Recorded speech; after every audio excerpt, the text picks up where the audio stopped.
Hello दोस्तों, स्वागत है आपका एक बार फिर से आपका अपना चैनल डेली मैथ्स में। तो दोस्तों आज की इस क्लास में मैं आपको सॉल्व कराऊंगा सीजी टेट 2022 का जो पेपर 1 में मैथ्स पूछा गया था उसको आज मैं आपको स्टेप बाय स्टेप एक एक करके सॉल्व कराने वाला हूं। तो दोस्तों इस क्लास को कराने का मोटिव यह है कि आप किस प्रकार से सीजी टेट 2024 में मैथ्स पार्ट को ईजी से ईजी तरीके से कम टाइम में सॉल्व कर सकते हो, क्योंकि मैथ्स का न्यूमेरिकल का लेवल लगभग सेम होने वाला है। ठीक है, तो आज हम उसी को सॉल्व करेंगे एक एक करके। दोस्तों सीजी टेट 2022 में पेपर 1 में जो मैथ्स पूछा गया था वो आपका जो है न्यूमेरिकल पार्ट का टोटल 16 क्वेश्चन पूछा गया था। ठीक है, तो आज हम इसी को एक एक करके सॉल्व करेंगे और अगर आप चाहो तो इसे टेस्ट के रूप में भी दिला सकते हो। फिर आप जो है फाइनल आंसर आपका कितना आया उसको आप हमें कमेंट करके भी बता सकते हो। तो फिर चलिए हम स्टार्ट करते हैं आज का क्वेश्चन नंबर फर्स्ट। देखिए, हमारा क्वेश्चन नंबर फर्स्ट है, व्यक्ति ए किसी काम को 20 दिन में करता है, उसी काम को व्यक्ति ए और बी दोनों मिलकर 15 दिन में करते हैं। यदि उनको पूरे काम के लिए 400 रुपये दिया जाता है तो दोनों का बंटवारे में कितना कितना हिस्सा आएगा, ये हमें पूछा गया है। देखिए, आपका सीजी टेट 2022 में बहुत ही इजी क्वेश्चन पूछा गया था। अगर आपने हमारा सभी क्लास प्रॉपर तरीके से देखा है तो यह जो है आपका टोटल 15 मिनट का, ठीक है, सिर्फ और सिर्फ 15 मिनट में आप पूरा 16 का 16 न्यूमेरिकल बना सकते हो। ठीक है, देखिए तो हम इसको एक एक करके बनाते हैं किस प्रकार से क्वेश्चन आया था और हम देखेंगे कि आपको किस प्रकार से क्वेश्चन को अटेम्प्ट करना है अगला जो टेट एग्ज़ाम होने वाला है उसमें। तो देखिए क्या दिया है, व्यक्ति ए किसी काम को 20 दिनों में करता है। ए किसी काम को कितने दिनों में करता है? 20 दिनों में करता है। और क्या बोल रहा है, उसी काम को व्यक्ति ए और बी दोनों मिलकर 15 दिन में करते हैं। अब क्या बोल रहा है कि उसी काम को अगर ए के साथ बी भी मिल गया, ए और बी दोनों मिल गए तो उसको 15 दिनों में करता है। ठीक है, तो देखिए सबसे पहले ऐसे क्वेश्चन में मैंने आपको क्या बताया था, हम पहले दोनों का टोटल कैपेसिटी निकालेंगे। तो दोनों का टोटल कैपेसिटी हम किस प्रकार से निकालते हैं, इसका हम ले लेते हैं दोनों का एलसीएम। अब देखिए दोनों का एलसीएम निकालने का कभी हमें इसको 20 और ये 15 इस प्रकार से एलसीएम निकालने की जरूरत नहीं है, इसका भी ट्रिक मैंने आपको बताया हुआ है। ठीक है, तो देखिए 20 और 15 का एलसीएम क्या हो जाएगा दोस्तों, तो ये हो जाएगा 20 या 60। ठीक है, 20 या 60 और 15 चौक 60, ये हो जाएगा दोनों का एलसीएम। अब देखिए इसमें हम क्या करेंगे, हम एक दिन का निकालेंगे। ठीक है, दोनों का एक एक दिन का कैपेसिटी निकालेंगे। तो देखिए ए का एक दिन का कैपेसिटी कितना हो जाएगा, अगर मैं 60 को 20 से भाग कर देता हूँ तो हमारा ए का एक दिन का कैपेसिटी कितना हो जाएगा, तो हो जाएगा 20 या 60। ए का जो है एक दिन का कैपेसिटी 20 या 60 और दोनों का ए प्लस बी, चूँकि ए प्लस बी दोनों का दिया हुआ है तो ए प्लस बी दोनों का एक दिन का कैपेसिटी कितना हो जाएगा, तो 15 चौक 60। ठीक है, ये निकल गया ए का एक दिन का कैपेसिटी और ये निकल गया ए और बी दोनों का एक दिन का कैपेसिटी। इसका मतलब ए जो है एक दिन में कितना काम कर रहा है, ए जो है एक दिन में 3 काम कर रहा है। और अगर हम बी का निकालना चाहें तो देखिए ए प्लस बी का हमें पता है, ए प्लस बी का एक दिन का काम है 4 और खाली ए का एक दिन का काम है 3। अगर मैं बी का निकालना चाहूँ तो यहाँ से ए प्लस बी माइनस अगर ए कर देता हूँ, ठीक है, दोनों के कैपेसिटी से अगर मैं ए की कैपेसिटी को माइनस कर देता हूँ तो हमें जो है बी की कैपेसिटी फाइंड हो जाएगा। ठीक है, तो देखिए 4 में से अगर मैं 3 को माइनस करता हूँ तो कितना हो जाएगा, 4 में से 3 को माइनस कर दूंगा तो हमारा आ जाएगा 1, जो हो जाएगा बी का कैपेसिटी। मतलब दोनों मिलाकर एक दिन में कितने काम कर रहे हैं, 4 काम कर रहे हैं। इसको हम यहाँ से भी देख सकते हैं, दोनों मिलाकर एक दिन में 4 काम कर रहे हैं और इसी 4 काम के उसको कितने मिल रहे हैं, 400 रुपये मिल रहे हैं। इसी 4 काम के उसको कितने मिल रहे हैं दोस्तों, 400 रुपये मिल रहे हैं। मतलब देखिए दोनों मिलाकर एक दिन में 4 काम कर रहे हैं और उसको 4 काम के 400 रुपये मिल रहे हैं। तो ए को कितना मिलेगा, अगर वो एक दिन में 3 काम करता है तो ए को मिलेगा 3 गुणित, देखिए हम 400 को दोनों में बांट देंगे।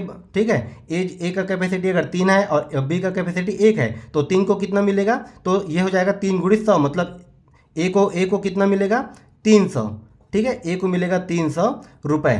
ठीक उसी प्रकार बी का कैपेसिटी 1 है तो बी को कितना मिल जाएगा, बी को मिल जाएगा 100 रुपये। ठीक है, तो देखिए हम 300 और 100 को जोड़ेंगे तो कितना आ जाएगा, 400 रुपये आ जाएगा। और यही हमें पूछा गया था कि ए और बी को कितना कितना हिस्सा आएगा। तो देखिए ए को 300 आया और बी को 100 रुपये आया। ये हो गया आपका ऑप्शन नंबर ए।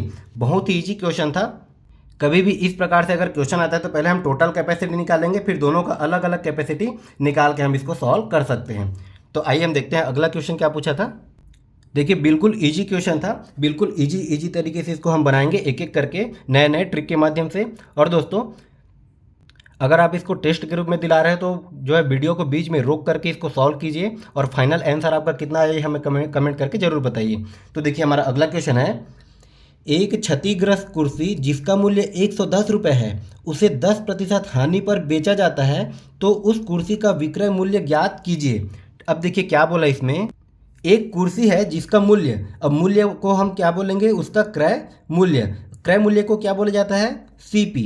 सीपी कितना दिया है, 110 रुपये। ठीक है, अब देखिए क्या बोल रहा है कि उसे 10% हानि पर बेचा जाता है। ठीक है, उसको बेचने पर कितना हानि हो रहा है, 10% हानि हो रहा है। तो हमें क्या करना है, तो उस कुर्सी का विक्रय मूल्य ज्ञात कीजिए, मतलब उसको कितने रुपए में बेचा गया। तो देखिए बहुत ही सिंपल क्वेश्चन है, ऐसे क्वेश्चन को आप आराम से 15 से 20 सेकेंड में बना सकते हो। तो देखिए कुर्सी का क्रय मूल्य कितना है, 110 रुपये। ठीक है, मैं इसको आपको जो है आराम आराम से समझा रहा हूँ ताकि सभी को अच्छे से समझ में आ जाए। तो देखिए कुर्सी का क्रय मूल्य कितना है, 110 रुपये, और उसको हानि कितने का हो रहा है, उसको हानि हो रहा है 10% का। ठीक है, उसको हानि हो रहा है 10% का। तो कोई भी चीज़ अपने आप में 100% होता है। तो देखिए 10% का हानि हो रहा है तो हम क्या करेंगे, गुणित 90। ठीक है, गुणित 90, और ये प्रतिशत है तो ये हो जाएगा 90/100। अब देखिए यहाँ से ये 1 जीरो से ये 2 जीरो से ये 2 जीरो कट गया, तो हमारा फाइनल कितना आया, 11×99। कितना आया, 99 रुपये। मतलब जो क्षतिग्रस्त कुर्सी है उसको 110 रुपये में वो 10% की हानि पर बेच रहे, तो उसका विक्रय मूल्य कितना हो जाएगा, 99 रुपये हो जाएगा। मतलब 110 का जो जो कुर्सी है उसको हम 99 रुपये में बेचेंगे तो उसको 10% का हानि होगा। ठीक है, तो देखिए आपका मुश्किल से 15 से 20 सेकेंड का क्वेश्चन था। आप इसको इस प्रकार से भी बना सकते हैं।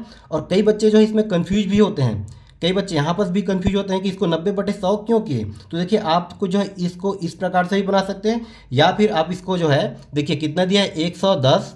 अब इसमें क्या बोला है, 10% का हानि, तो इसमें हम कर देते हैं 10% है तो प्रतिशत को हटाने के लिए बटे में 100। अब यहाँ से देखिए ये 2 जीरो से ये 1 और ये 2 जीरो कट गया। अब देखिए कितना आया, 11 आया। ठीक है, ये हमें 11 मिला। अब देखिए दोस्तों 10% हानि करने पर उसको 11 रुपये का लॉस हुआ। तो कभी भी हमें क्रय मूल्य दिया रहता है 110, क्रय मूल्य कितना दिया हमें, 110, उसको हम कर देंगे जो हमें प्राप्त हुआ उससे माइनस। ठीक है, तो 110 माइनस 11 करने पर क्या आ जाएगा, ये आ जाएगा आपका 99। तो आप चाहो तो इस तरीके से भी बना सकते हो, या फिर आप चाहो तो इस तरीके से भी बना सकते हो। ठीक है, बस इसमें अगर आप बना रहे हो तो आप लास्ट में ध्यान दीजिएगा कि जो आएगा उसको हम क्रय मूल्य से माइनस करेंगे। तो ठीक है, बिल्कुल भी ईजी क्वेश्चन पूछा गया था। देखिए हमारा अगला क्वेश्चन है, आप जो है वीडियो को रोक कर बिल्कुल इस क्वेश्चन को बनाने का प्रयास कीजिए, क्योंकि ये सारा क्वेश्चन मैंने सारे टॉपिक में सॉल्व करा दिया है। अब देखिए हमारा अगला क्वेश्चन है, एक लड़का 20 मिनट में 960 शब्द टाइप कर सकता है, प्रति घंटे में उसकी टाइपिंग की गति क्या होगी। तो देखिए नॉर्मल सा क्वेश्चन है। देखिए क्या बोल रहा है कि एक लड़का जो है 20 मिनट में कितना, 20 मिनट में 960 शब्द टाइप कर सकता है। ठीक है, 960 शब्द टाइप कर सकता है। तो देखिए कभी भी देखिए 20 मिनट में इतना, 20 मिनट का कैपेसिटी उसको दिया है कि वो 20 मिनट में 960 शब्द टाइप कर सकता है। और पूछा क्या है कि प्रति घंटे में उसकी टाइपिंग की गति क्या होगी, मतलब प्रति घंटे मतलब 1 घंटे, और 1 घंटे में कितना मिनट होता है, तो 1 घंटे में होता है 60 मिनट। तो बोल रहा है कि 20 मिनट में 960 शब्द टाइप कर सकता है, तो 60 मिनट में कितने शब्द टाइप करेगा, यही हमें पूछा गया है।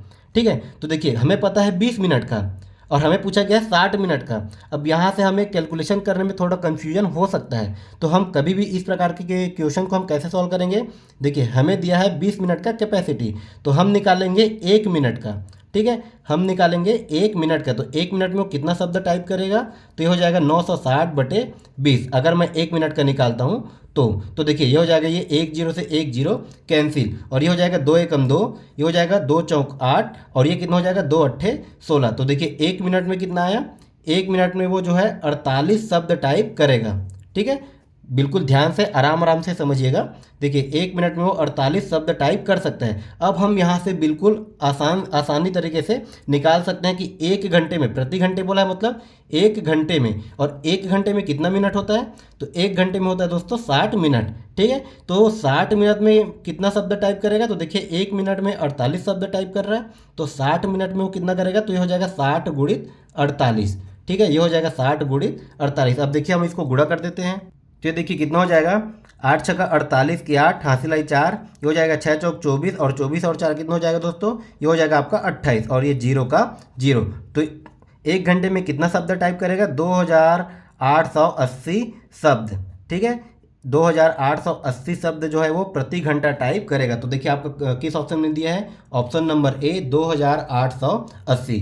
देखिए बिल्कुल आसान सा क्वेश्चन पूछा गया था, और इसी प्रकार से इस बार भी क्वेश्चन पूछेगा। ठीक है, देखिए हमारा अगला क्वेश्चन है, यदि किसी बेलन की त्रिज्या और ऊंचाई क्रमशः आर और एच है तो बेलन का आयतन क्या होगा। देखिए हमें सिंपल सा फॉर्मूला पूछ दिया है कि बेलन का आयतन क्या होता है। ठीक है, तो देखिए दोस्तों बेलन का आयतन क्या होता है, पाई आर स्क्वायर एच।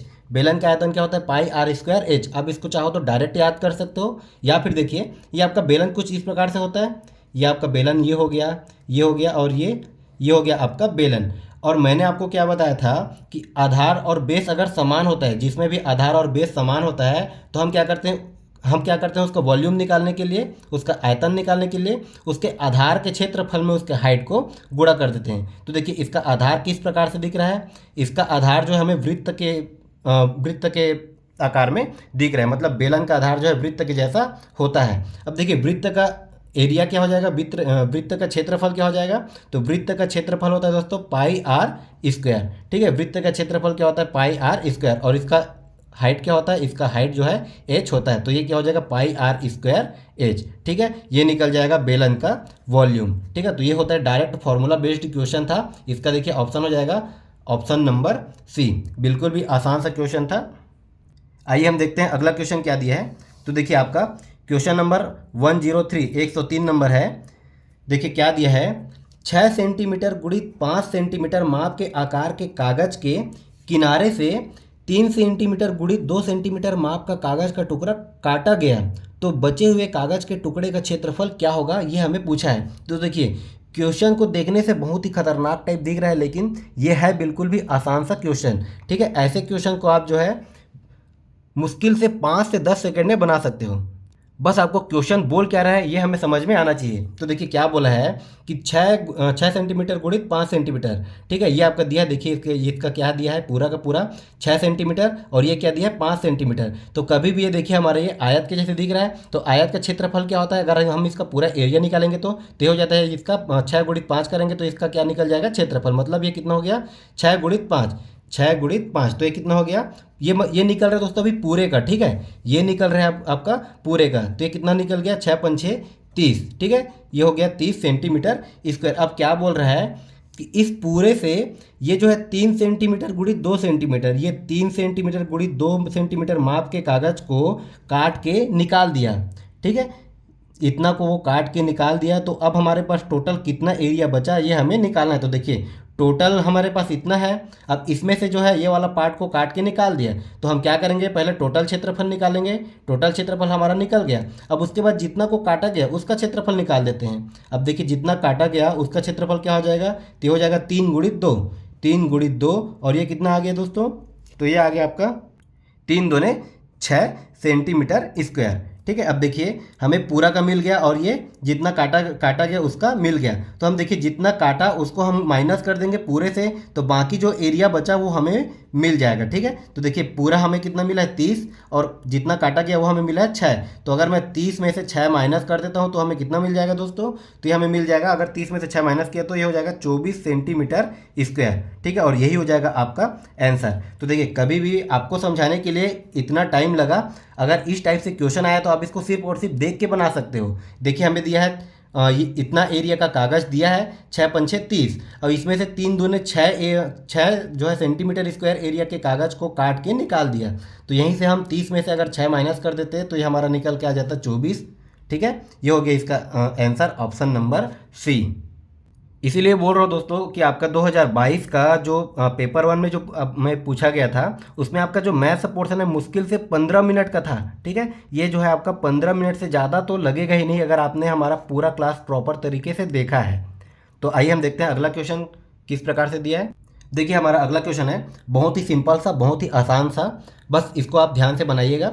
देखिए क्या दिया है, भिन्न 3/16 को प्रतिशत में बदलिए। अब देखिए दोस्तों, अगर प्रतिशत में दिया रहता है जैसे 5% है तो मैंने आपको क्या बताया था, प्रतिशत को अगर हटाना हो तो हम भागित करते हैं 100 से। और क्यों करते हैं ये जो है प्रतिशत वाले क्लास में मैंने अच्छे से बता दिया है, ठीक है। और अगर प्रतिशत में लाना हो, प्रतिशत में लाना हो तो हम क्या करते हैं, गुणा में 100, ठीक है। प्रतिशत में से प्रतिशत को हटाना हो तो हम करते हैं भागित में 100, प्रतिशत में लाना हो तो हम करते हैं गुणा में 100। अब देखिए क्या दिया है, 3/16 को प्रतिशत में बदलिए, मतलब प्रतिशत में हमें लाना है, कितना है, 3/16 को हमें प्रतिशत में लाना है। तो प्रतिशत में लाना हो तो हम क्या कर देंगे, गुणा में 100, ठीक है। इसको हम कर देंगे गुणा में 100, इसको सॉल्व कर देंगे और हमारा आ जाएगा आंसर। तो देखिए अब इसको हम सॉल्व करते हैं तो ये आपका कितना आ जाएगा, तो ये देखिए 4 चौक 16 और ये कितना हो जाएगा 25 चौक 100। अब देखिए कितना बचा, तो ये बचा आपका 25 दिया कितना हो गया 75 और ये हो गया 75/4, ठीक है। अब देखिए अगर मैं 75 को 4 से भाग करता हूँ तो हमारा कितना आ जाएगा, 75 भागित अगर मैं 4 कर दिया तो देखिए ये हो गया 4 एकम 4, कितना बचा 3 बचा, ठीक है। उसके बाद में 5 जो है नीचे आ गया। उसके बाद कितना हो जाएगा दोस्तों, 4 अट्ठे 32, 4 अट्ठे 32 और ये 35 में से 32 गया तो आपका कितना बचा, 3 बचा। अब देखिए कभी भी ऐसा क्वेश्चन आएगा तो पहले हमें ऑप्शन को भी देखना है, ठीक है। इसको पूरा का पूरा सॉल्व करने की ज़रूरत भी नहीं है। देखिए कितना है आपका 18 आया। पहले हम ऑप्शन में देखेंगे कि देखिए 18 किस में है, तो 18 जो है ऑप्शन नंबर डी में है, तो हमें और सॉल्व करने की ज़रूरत नहीं है, ठीक है। कभी भी एग्जाम में इस टाइप से क्वेश्चन आता है तो ये जो है आपका टाइम बचाने का तरीका होता है, ठीक है। अगर आप इसको चाहो तो और इसको बना सकते हो, दशमलव लगा दिए, 0 किए, ठीक है। फिर उसके बाद इसको हम फिर से अब भाग करते जाएंगे, यह आ जाएगा 7 बार, ठीक है। तो इस प्रकार से देखिए हमें यहीं से पता चल गया कि इसका आंसर जो है डी है, तो हमें आगे सॉल्व करने की ज़रूरत नहीं है, बस आपका कंसेप्ट सही होना चाहिए। तो आइए हम देखते हैं अगला क्वेश्चन क्या होगा हमारा। देखिए हमारा अगला क्वेश्चन है, निम्नांकित भिन्न को बढ़ते क्रम में लिखिए। अब देखिए ये कितना आसान सा क्वेश्चन था। अब कई बच्चे इसको क्या करते हैं, 9 से पहले 14 को भाग करेंगे, फिर 3 से 4 को भाग करेंगे, फिर 5 को 11 से भाग करेंगे, दशमलव में आएगा। इसी में वो ऐसे क्वेश्चन को इसमें जो है आप जो है इस तरीके से बनाओगे तो 100% आपका 1 से 2 मिनट, जितना भी फास्ट बनाओगे 1 से 2 मिनट लगेगा ही लगेगा।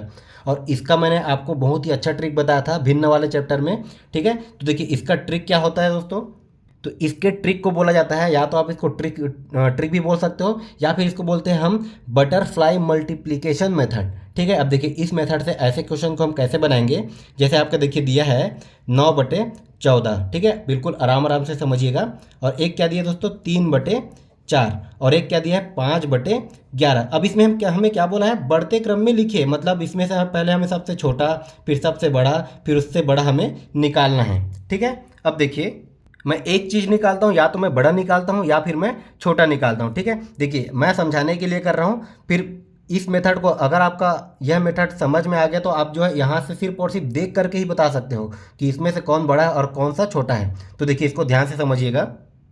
कभी भी ऐसा पूछे तो हम पहले दो का कंपैरिजन करते हैं, ठीक है। पहले मैं इन दोनों का कंपैरिजन करता हूं। तो देखिए बटरफ्लाई मल्टीप्लिकेशन मेथड क्या कहता है, पहले मैं इसको इससे गुणा करके देखता हूं, पहले 4 को 9 से गुणा करके देखता हूं। देखिए गुणा करेंगे, उसको हम दिमाग में रखेंगे। तो देखिए 9 चौक कितना आता है दोस्तों, ये आ जाता है 36। और उसके बाद क्या होता है 14 तिया कितना होता है, तो ये हो जाता है 14 तिया 42। अब देखिए अगर हमें बड़ा निकालना हो या फिर छोटा निकालना हो, मान लो मैं पहले बड़ा निकालता हूँ, ठीक है। दोनों में से बड़ा कौन है ये मैं पहले फाइंड करता हूँ। तो देखिए 9 चौक 36 और 14 तिया 42, कौन बड़ा आ रहा है देखिए इसमें से, तो 42 बड़ा आ रहा है। तो 3/4 जो है 9/14 से बड़ा हो जाएगा, ठीक है। अब देखिए इन दोनों में 3/4 बड़ा हो गया। अब मैं 3/4 का कंपेरिजन 5/11 से करके देखता हूँ। तो देखिए कितना हो जाएगा, 11 तिया कितना हो जाता है 33 और ये 5 चौक कितना हो गया 20। अब देखिए 33 और 20 में से बड़ा कौन है, 33 बड़ा है। तो ये 3/4 सबसे बड़ा हो गया, 3/4 जो है सबसे बड़ा हो गया। अब उसके बाद हमारे पास क्या बचा 9/14, उसको मैं एक बार और यहाँ पास बना के बता देता हूँ आपको। और ये 5/11, ठीक है। 9/14 और 5/11, अब इन दोनों में बड़ा कौन है कैसे देखेंगे हम, तो 11 निया कितना हो जाएगा, इसका मैं इससे गुणा करता हूँ तो 11 निया 99 और ये कितना हो जाएगा दोस्तों 14 पंचे, ये हो जाएगा आपका 70, ठीक है। 14 पंचे 70। तो देखिए 99 और 70 में बड़ा कौन है, तो 99 जो है बड़ा है, मतलब 5/11 से बड़ा कौन हो जाएगा 9/14, कौन हो गया 9/14। और सबसे लास्ट में क्या आ गया आपका 5/11। बिल्कुल भी आपको जो है ऐसे क्वेश्चन को बनाने में 10 से 15 सेकेंड ही लगेंगे। देखिए सबसे छोटा हमें क्या मिला 5/11, उसके बाद 9/14, उसके बाद 3/4 सबसे बड़ा है। इसी सीरीज में किस में दिया देखिए 5/11, 9/14, 3/4, ये हो गया आपका ऑप्शन नंबर सी।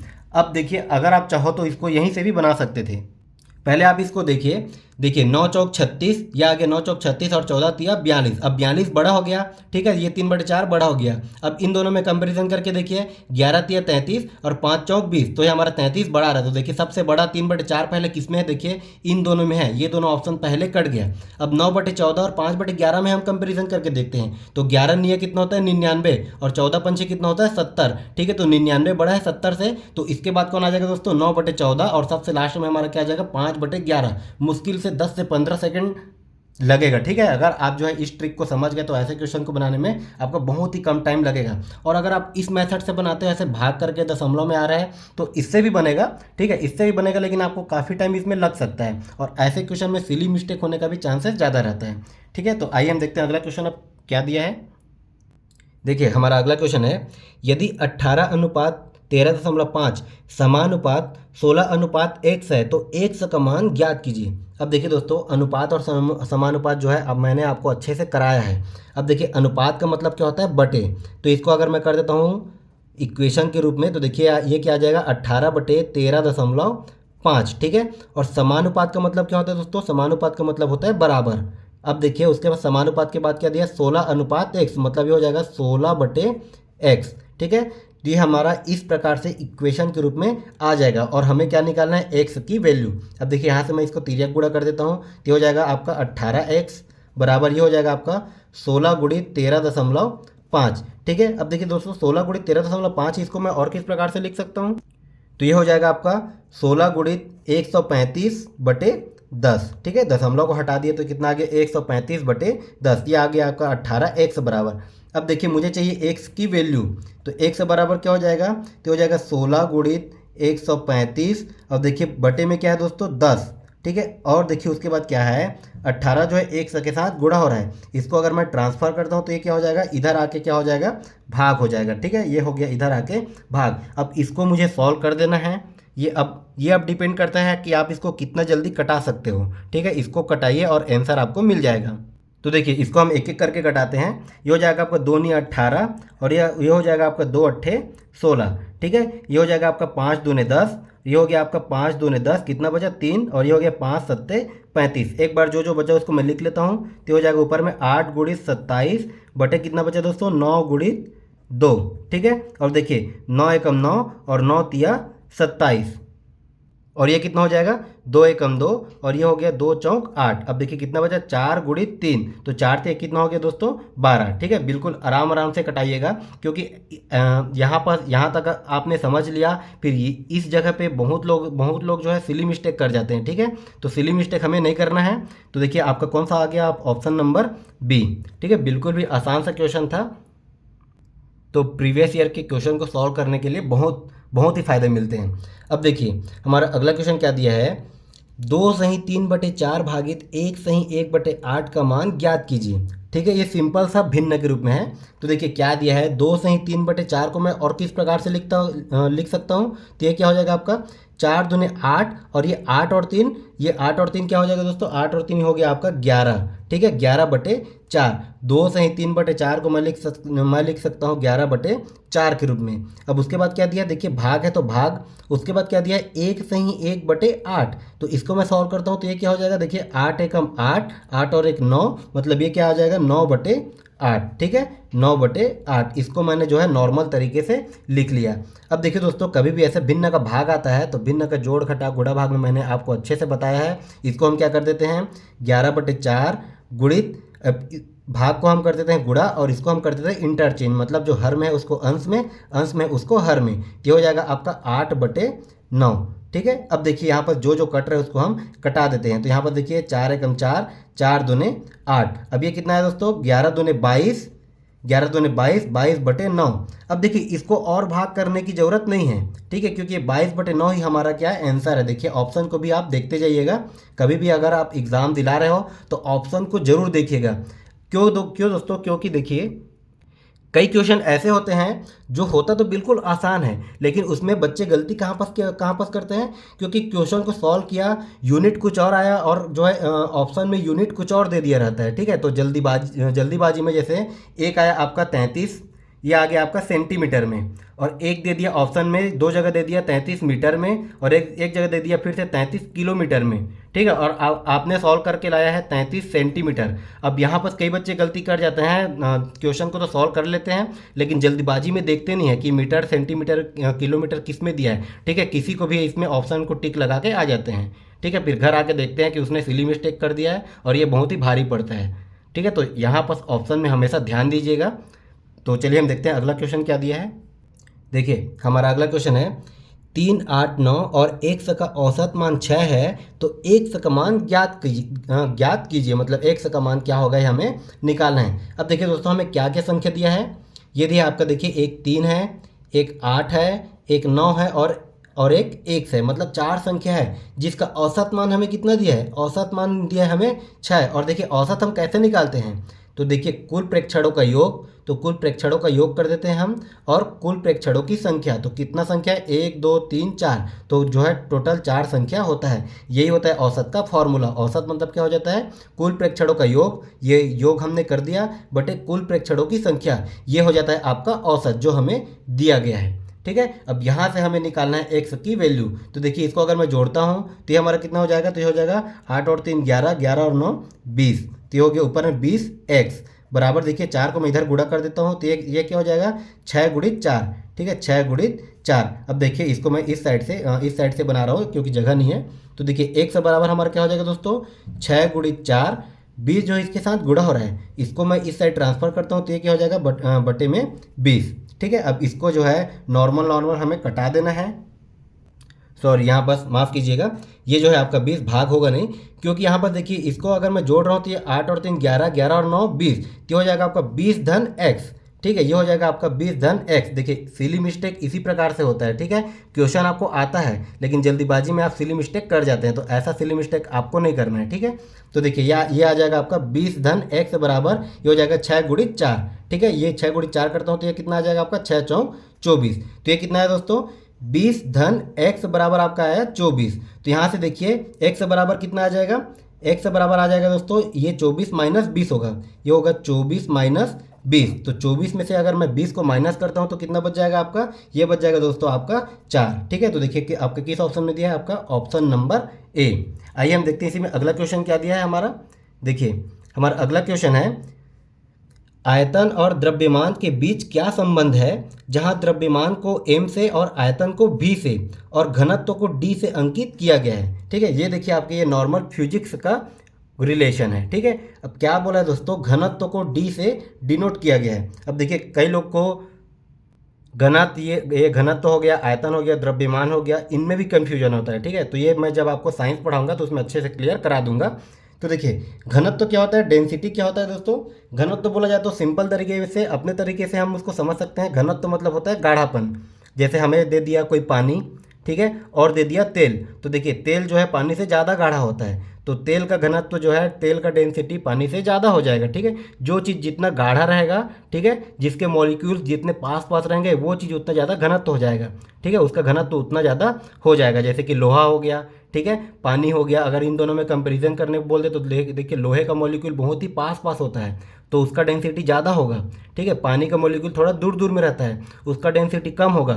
और वहीं पर अगर गैस का दे दिया तो गैस का जो मॉलिक्यूल्स और दूर दूर में होता है तो उसका डेंसिटी और भी कम हो जाएगा। ठीक है, तो इसको खैर हम साइंस में पढ़ेंगे।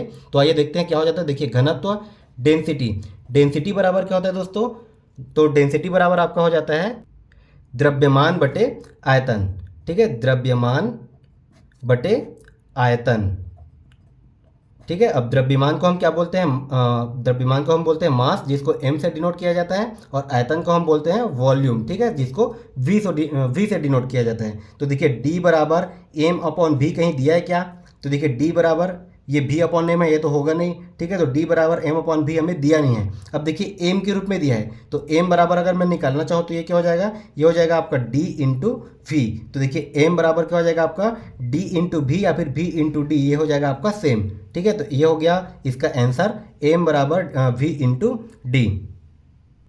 आइए हम देखते हैं अगला क्वेश्चन क्या दिया है।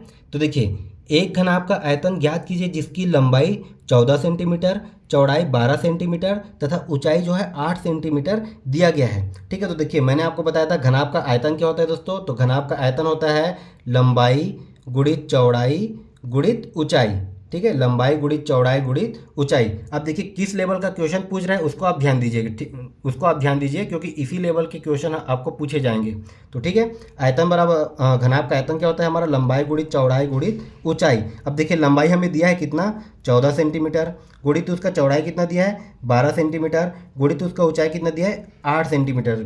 सिंपल सा आपका फॉर्मूला बेस्ड क्वेश्चन है, इसमें आपको कोई कुछ भी करने की जरूरत नहीं है, कोई ट्रिक लगाने की जरूरत नहीं, बस हमें फॉर्मूला पता होना चाहिए, इसी पे हम रख देंगे और आपका आंसर आ जाएगा। तो देखिए ये क्या हो जाएगा आपका 14 गुणित 12 अट्ठे क्या होता है आपका 96। ठीक है, 12 अट्ठे हो जाता है 96। अब देखिए 14 में से अगर मैं 96 को गुणा कर दूँ तो आपका कितना आ जाएगा, तो आपका हो जाएगा दोस्तों 14 छक्के कितना होता है, ये होता है 14 छक्के 84। तो 84 की 4 बचा 8। अब 14 निया कितना होता है, 14 नहीं होता है 126। 126 में अगर मैं 8 जोड़ूँ तो ये कितना हो जाएगा, ये हो जाएगा 134। तो देखिए 1344 सेंटीमीटर क्यूब। ठीक है, 1344 सेंटीमीटर क्यूब, क्योंकि यहाँ पर देखिए लंबाई का सेंटीमीटर है, इसका भी सेंटीमीटर है, इसका भी सेंटीमीटर है, तो 3 बार सेंटीमीटर भी गुणा होगा तो ये हो जाएगा सेंटीमीटर क्यूब। इस प्रकार से आप जो है यूनिट को भी ध्यान दीजिएगा। ठीक है, तो ये आपका कितना है 1344 centimetre cube, option number B. देखिए हमारा अगला क्वेश्चन है, ये वर्गमूल 6.4009 का मान ज्ञात कीजिए। ठीक है, अब देखिए हमें क्या निकालना है, 6.4009 का हमें निकालना है वर्गमूल। तो कभी भी दशमलव वाले का वर्गमूल मैंने आपको बहुत ही अच्छे तरीके से, बहुत ही बेहतरीन तरीके से दशमलव वाले चैप्टर में बताया हुआ है। ठीक है, तो देखिए इसको हम कैसे बनाएंगे, हमें क्या दिया दोस्तों 6.4009। अब इसका हमें निकालना है वर्गमूल। तो कभी भी ऐसे संख्या का वर्गमूल निकालना है तो हम इसको क्या करेंगे, भाग विधि से निकालेंगे। अब देखिए भाग विधि का कंसेप्ट क्या होता है दोस्तों, इकाई साइड से हम सबसे पहले दो दो का पेयर करते हैं। ठीक है, ये आपका एक पेयर हो गया, ये आपका दूसरा पेयर, और ये 6 जो है सिंगल बच गया। अब देखिए हम क्या करते हैं, ये 6 जो है किसके वर्ग के पास में आता है, तो ये आपका हो जाएगा 2 दूने 4। ये हो गया आपका 2 दूने 4। अब सबसे पहले हमारा लेफ्ट साइड का काम क्या क्या रहता है, जो जितने बार भाग गया उसको हम कर देते हैं इससे, उसको हम इससे जोड़ देते हैं। ठीक है, तो ये आ गया आपका 2 और 2 4। अब देखिए इस साइड का जो है हम जैसे भाग में करते हैं उसी प्रकार से करना है। तो देखिए 6 में से 4 को अगर 4 को माइनस किए तो कितना हो जाएगा, ये हो गया आपका 2। अब उसके बाद हम नीचे जब उतारते हैं तो हमेशा भाग विधि में ध्यान दीजिएगा, आपको पेयर के साथ नीचे उतारना है। ठीक है, तो 40 को अगर मैं नीचे उतारता हूँ तो ये हो गया आपका 240। ठीक है, इसको आप आराम आराम से बिल्कुल समझिएगा। अब देखिए दोस्तों ये हो गया हमारा 240। अब 4 के सामने मैं ऐसा कौन सा संख्या लिखूं कि ये 240 के आसपास की संख्या आ जाए। तो मान लो मैं 4 के सामने मैं मान लो 5 लिखता हूँ तो ये हो गया 45। ठीक है, तो 45 गुणित 5 करने पर ये कितना आ जाएगा, तो ये हो जाएगा 5 पंचे 25 के 5 हासिल 2 5 चौक 20 और ये 2 22। कितना आ गया दोस्तों 225। ठीक है, तो ये हो जाएगा 45 पंचे 225। अब देखिए 240 में अगर मैं 225 को माइनस करता हूँ तो ये कितना बच जाएगा आपका, ये बच जाएगा 15। ठीक है, अब यहाँ पर क्या करना है, 5 को इस साइड मुझे जोड़ देना है। तो ये हो गया 5 और ये हो गया 45, 5 बार गया था, इसमें मैं 5 को जोड़ दिया तो ये कितना आ गया दोस्तों 50। ठीक है, अब देखिए इसमें अब फिर मेरा अगला स्टेप क्या हो जाएगा, जो बच गया उसको पेयर के साथ नीचे उतारना। तो ये हो गया 1509। ठीक है, अब देखिए यहाँ पर 50 के सामने मैं ऐसा क्या लिखूं कि ये इकाई में 9 आना चाहिए, तभी ये पूरा का पूरा भाग जाएगा। तो देखिए ये कितना होता है, अगर 3 तिया 9 कर दूं, ठीक है, तो 3 तिया 9 कर, 3 तिया कितना होता है 9। ठीक है, 3 तिया कितना हो गया 9, और ये कितना हो गया 3 शून्य शून्य, और ये 3 पंचे 15, मतलब 503 गुणित 3 करता हूँ तो आपका कितना आ जाएगा दोस्तों 1509, और ये आपका पूरा का पूरा कट गया। अब देखिए दोस्तों हमें दशमलव कहाँ पर लगाना है, अगर आप चाहो तो यहीं से आप इसको लगा सकते हो। पहले 2 बार में गया, फिर दशमलव से पहले वाला सॉल्व हो गया, फिर हम यहाँ पर दशमलव लगा सकते थे। या फिर भाग विधि में हम क्या करते हैं, हम इसका 2 2 का पेयर बनाते हैं। जैसे ये आपका एक पेयर बन गया और ये आपका 2 पेयर बन गया। अब हमें लगाना है दशमलव, तो हम इस साइड से देखेंगे, इकाई साइड से 2 पेयर है तो हम 2 संख्या के बाद में दशमलव लगा देंगे। तो ये आपका एक संख्या, ये आपका दूसरा संख्या, और यहाँ पर हम लगा देंगे दशमलव। तो इसका आंसर क्या आ जाएगा 2.53। ठीक है, इसका आंसर क्या आ गया दोस्तों 2.53, आपका ऑप्शन नंबर ए। तो अगर आपका इसमें अच्छे से प्रैक्टिस है तो आप इसको बहुत ही कम टाइम में बहुत ही आसानी से बना सकते हो। ठीक है, तो आप जो है इस वाले वीडियो को जरूर देखिएगा, जिसमें जो है मैंने भाग विधि को बहुत ही अच्छे तरीके से समझाया हुआ है। तो चलिए हम देखते हैं हमारा अगला क्वेश्चन क्या दिया है। तो देखिए हमारा अगला क्वेश्चन है, यदि दो संख्याओं का महत्तम समापवर्तक 15 तथा उसका लघुत्तम समापवर्त्य 300 है तथा एक संख्या 60 हो तो दूसरी संख्या क्या होगी। तो देखिए इसको आप चाहो तो ट्रिक भी बोल सकते हो, आप चाहो तो फॉर्मूला भी बोल सकते हो। ठीक है, देखिए अगर दो संख्या हो और क्या हो उसका महत्तम और लघुत्तम दिया हो तब की कंडीशन में क्या होता है दोस्तों। देखिए प्रथम संख्या को मैं मान लेता हूँ x गुणित द्वितीय संख्या को मैं मान लेता हूँ y। तो क्या हो जाता है आपका फॉर्मूला, प्रथम संख्या गुणित द्वितीय संख्या, आप फॉर्मूला को लिख लीजिएगा, प्रथम संख्या गुणित द्वितीय संख्या बराबर क्या होता है, हो जाता है उसका एलसीएम गुणित एचसीएफ। ठीक है, ये होता है इसका फॉर्मूला। अब देखिए दोस्तों एक संख्या हमें दिया है, मान लीजिए x की वैल्यू हमें दिया है, तो x बराबर मैं रख देता हूँ 60 गुणित y, एक संख्या हमें निकालना है, वही हमें पूछा है, दूसरी संख्या क्या होगी, तो y की वैल्यू हमें निकालना है, बराबर एलसीएम कितना दिया है हमें, एलसीएम हमें दिया है 300। ठीक है, एलसीएम हमें दिया है 300 और एचसीएफ कितना दिया है हमें 15। ठीक है, अब यहाँ से मैं y की वैल्यू निकाल देता हूँ, तो देखिए 300 गुणित 15 बटे में कितना हो जाएगा 60। ठीक है, कभी भी आप इसको गुणा मत कीजिएगा क्योंकि ये 60 इधर आके कटेगा। ठीक है, अब देखिए यहाँ से एक जीरो से एक जीरो कट गया, तो ये कितना हो गया 6 कम 6 और ये हो गया 6 पंचे 30। तो अब y बराबर क्या आ गया, देखिए 15 पंचे कितना होता है दोस्तों, 15 पंचे होता है 75। तो ये सिंपल था, फॉर्मूला बेस्ड क्वेश्चन था। देखिए आपका ये आ गया ऑप्शन नंबर सी 75। तो अब चलिए हम देखते हैं अगला क्वेश्चन क्या दिया है। तो देखिए हमारा अगला क्वेश्चन दिया है, निम्नांकित में से कौन सा संबंध सही है। अब इससे आसान क्वेश्चन आपको मिलने वाला है नहीं। ठीक है, बहुत ही आसान सा क्वेश्चन है। अब सही संबंध हमें निकालना है, तो ये तो सभी को पता होगा, चाल बराबर होता है दूरी बटे समय। ठीक है, चाल बराबर हो जाता है कितने टाइम में हम कितना दूर गए, वही उसका क्या हो जाता है चाल। ठीक है, speed is equal to distance upon time. तो ये हो जाएगा इसका ऑप्शन नंबर बी। और दोस्तों ये तो सिंपल फॉर्मूला में पूछा गया है। अगर आपको वैल्यू दे दिया जाए, ठीक है, अगर आपको इसमें वैल्यू दे देता है तो आप हमेशा ऐसे क्वेश्चन में यूनिट पे ध्यान दीजिएगा, क्योंकि देखिए चाल जो होता है आपका किलोमीटर पर आवर में, ठीक है, किलोमीटर पर आवर में होता है, दूरी आपका होता है मीटर में होता है या फिर किलोमीटर में होता है। ठीक है, समय आपका होता है सेकंड में या फिर आपका आवर में या फिर मिनट में, तीनों में हो सकता है। ठीक है, तो आप यूनिट को जो है सेम करके ऐसे क्वेश्चन को बनाइएगा। अगर आपको न्यूमेरिकल दे दिया जाए, ऐसे में आपको अगर कैलकुलेशन वाला दे दिया जाए तो आप हमेशा यूनिट को ध्यान दीजिएगा, यूनिट को देख के ही बनाइएगा, क्योंकि यूनिट में ही बहुत से बच्चे कन्फ्यूजन होते हैं। ठीक है, तो ये वाला चैप्टर मैंने आपको जो है जब चाल दूरी और समय वाला चैप्टर पढ़ाया तो इसका यूनिट कन्वर्जन वाला मैंने आपको बहुत ही अच्छे तरीके से इसका कंसेप्ट क्लियर करा दिया है। तो आइए हम देखते हैं आप अगला क्वेश्चन क्या दिया है आपका। देखिए आपका आज का लास्ट क्वेश्चन है। देखिए दिया है 450 रुपये की राशि के लिए साधारण ब्याज के 4.5% प्रति वर्ष की दर से ब्याज के रूप में 81 रुपये प्राप्त करने में कितना समय लगेगा। ठीक है, तो देखिए दोस्तों ये आपका सिंपल साधारण ब्याज का क्वेश्चन है। अब देखिए साधारण ब्याज का जो है फॉर्मूला क्या हो जाता है, एक चीज़ और ध्यान दीजिएगा, ये आपका 2022 में तो पूछा ही गया है, 2022 का क्वेश्चन हम कर ही रहे हैं। ठीक है, 2022 का क्वेश्चन कर ही रहे हैं। ये आपका 2021 में भी एज इट इज़ पूछा गया था। ठीक है, आपका 2021 और 2022 में ये एज इट इज़ यही क्वेश्चन मतलब रिपीट हुआ था। तो देखिए इसको हम कैसे बनाएंगे, तो देखिए मैंने आपको बताया था साधारण ब्याज का फॉर्मूला। तो आपका ब्याज बराबर क्या होता है दोस्तों, ब्याज बराबर मूलधन, ठीक है, मूलधन, इसको मैंने ये हाफ में लिखता हूँ, मूलधन गुणित ये हो जाएगा दर गुणित समय बटे में क्या हो जाएगा दोस्तों 100। ठीक है, देखिए आपको समय का अलग से फॉर्मूला याद करने की ज़रूरत नहीं, मूलधन का अलग से फॉर्मूला याद करने की ज़रूरत नहीं, मैंने आपको बताया था सारा फॉर्मूला आप यही एक फॉर्मूला से निकाल सकते हो। अब देखिए इसमें हमें क्या पूछा है, समय का वैल्यू पूछा है, तो यहाँ से मैं समय का निकाल लेता हूँ पहले। तो देखिए क्या हो जाएगा, समय बराबर क्या हो जाएगा 100, इसके साथ गुणा हो गया ब्याज गुणित 100, अब बटे समय के साथ क्या है, देखिए मूलधन और दर गुणा हो रहा है, तो मूलधन और दर गुणा हो रहा है, तो इधर आके क्या हो जाएगा दोस्तों भाग हो जाएगा। ठीक है, मूलधन गुणित दर, ये हमारा निकल गया समय का फॉर्मूला। यही फॉर्मूला में मैं रख दूंगा और मेरा आंसर निकल के आ जाएगा। तो चलिए हम रखते हैं एक एक करके फॉर्मूला में। देखिए हमारा समय बराबर क्या दिया, देखिए ब्याज कितना दिया है 81, तो ये हमें मिल गया 81। उसके बाद क्या है गुणित में 100, ठीक है, उसके बाद क्या दिया है दोस्तों गुणित में 100, ये आपका है 81 गुणित 100। अब बटे में क्या दिया है मूलधन कितना दिया है 50 रुपये।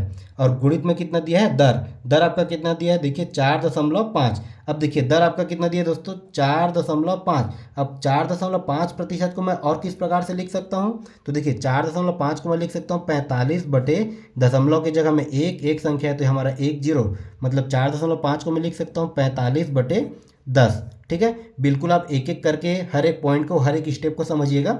अब यहाँ से देखिए ये 10 से 10 मैं कटा सकता हूँ। अब ये कितना आया, देखिए ऊपर में, ऊपर का एज इट इज़ 81 गुणित 100, और नीचे में कितना बचा दोस्तों, नीचे में बचा देखिए यहाँ पर 45 गुणित में 45। अब इसको बस मुझे कुछ नहीं करना, बस सिंपल सा कटाना है। तो देखिए ये कितना हो जाएगा हमारा, ये हो जाएगा 5×9 = 45, और ये कितना हो जाएगा दोस्तों, 20×5 = 100। ठीक है, 5×9 = 45, 20×5 = 100। ये हो जाएगा 9 × 9, और ये हो जाएगा 9×9 = 81। अब एक बार इसको मैं लिख लेता हूँ। देखिए क्या दिया है हमारा, ऊपर में कितना बचा 9 गुणित 20, और नीचे में कितना बचा दोस्तों 45। ये फिर से कटेगा, ये हो जाएगा 5×9 = 45, और 5×4 = 20, और ये 9 से ये 9 कट गया, तो हमारा कितना बचा दोस्तों 4। और ये 4 क्या है हमारा समय। ठीक है, क्योंकि समय बराबर हमने निकाला था ये फार्मूला लगा के, तो ये है आपका समय, ये है आपका टाइम। तो टाइम आपका कितना निकल गया, 4 साल। ठीक है, देखिए आपका किस ऑप्शन में दिया है, ऑप्शन नंबर बी। तो कभी भी इस प्रकार से क्वेश्चन पूछेगा तो आप हमेशा एक चीज़ आप हमेशा नोट कीजिएगा, सबसे पहले आप यूनिट को देखेंगे, यूनिट में आपका मिस्टेक नहीं होना चाहिए। उसके बाद जिसमें ट्रिक लगता है उसमें हम ट्रिक लगाएंगे, और जिसमें ऐसा अगर कटाने वाला कैलकुलेशन आ जाता है तो आप ये डिपेंड करता है आपके कटाने के स्पीड पे। ठीक है, और कटाने का स्पीड आपका कैसे बढ़ेगा, तो होता है नंबर ऑफ क्वेश्चन को आप जितना ज़्यादा प्रैक्टिस कर सकते हो। ठीक है, तो इस प्रकार से कभी भी क्वेश्चन पूछेगा तो उसको आराम से बनाइएगा। ये क्वेश्चन आपका 15 मिनट का था, ये जो 16 क्वेश्चन है मुश्किल से मुश्किल 15 मिनट, उससे ज़्यादा तो लगने वाला है नहीं, अगर आपने अच्छे से प्रैक्टिस किया है तो आपका फाइनल में कितना नंबर आया ये आप हमें कमेंट करके ज़रूर बताइए। इसके साथ ही सहायक शिक्षक और शिक्षक भर्ती का पूरा मैथ्स क्लास हमने कंप्लीट करा दिया है, जिसका लिंक आपको डिस्क्रिप्शन बॉक्स पर मिल जाएगा। बिल्कुल ही बेहतरीन तरीके से आपको समझाया गया है, हर एक चैप्टर, हर एक यूनिट, हर एक टॉपिक। तो अगर आपने वो वीडियो नहीं देखा तो आप वहाँ से जाकर जरूर देखिए। और शिक्षक भर्ती का आपका 2 से 3 चैप्टर बचा हुआ है, वो हम जो है जल्दी से जल्दी कंप्लीट करा देंगे। ठीक है, तो बने रहिए हमारे चैनल के साथ। अगर आपको हमारा वीडियो पसंद आए तो हमारे चैनल को सब्सक्राइब जरूर करें, साथ ही दूसरों को शेयर करना ना भूलें। तो फिर मिलते हैं अगले क्लास में नए टॉपिक और नए ट्रिक के साथ।